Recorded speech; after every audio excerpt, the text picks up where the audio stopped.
This morning we're going to be trapping a groundhog using this double-ended cage trap. And a very important factor when you're trapping groundhogs is to be sure you're starting with a nice clean trap. So if you've previously caught a skunk or a raccoon, you want to make sure that you hose the trap off really nicely with soap and water to remove all of the scent that might make the groundhog more wary.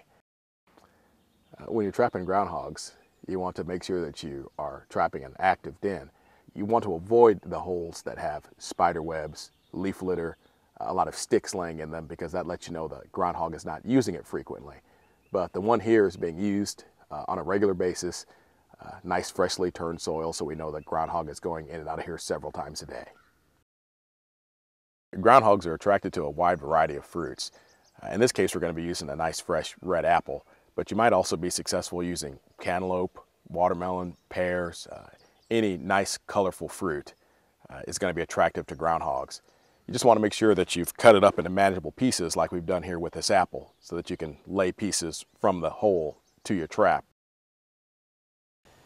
You don't want to butt the trap up right next to the hole, because the point is not to force the groundhog to have to go through the trap.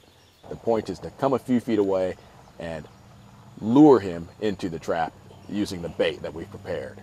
And what I've done here is I have made a trail of bait going from the hole into the trap. About every 6 inches or foot or so, I've got another piece of apple until you get up into the trap, and then in the very center of the trap I have the rest of my apple. When you're placing the bait in the trap, you want to be careful that you don't get any pieces of bait underneath the trap pan. The trap pan is that piece that needs to move down to set the trap off. So you want to make sure that you don't have any pieces underneath there that won't allow that trap pan to move down.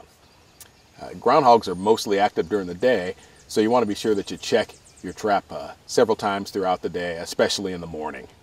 And this should be enough to catch a groundhog for you.